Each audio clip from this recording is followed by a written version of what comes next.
तुम्हाला तुमच्या मुलीच्या आठवण येत नाही का हो बाबा?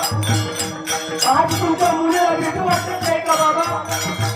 बाबा तुमची मुलगी नाराज झाली आणि त्याची नाराज झालेल्या मुलीला लगेच मुलाला निरोप दिला. आपलं कसं पण असू दे, पण माझ्या दारात माझी मुलगी आली. माझे काही असू दे, पण माझ्या मुलीची पिशवी मात्र मोकळ्या पृथ्वीनं कधी माझ्या मुलीला फाटवू नको.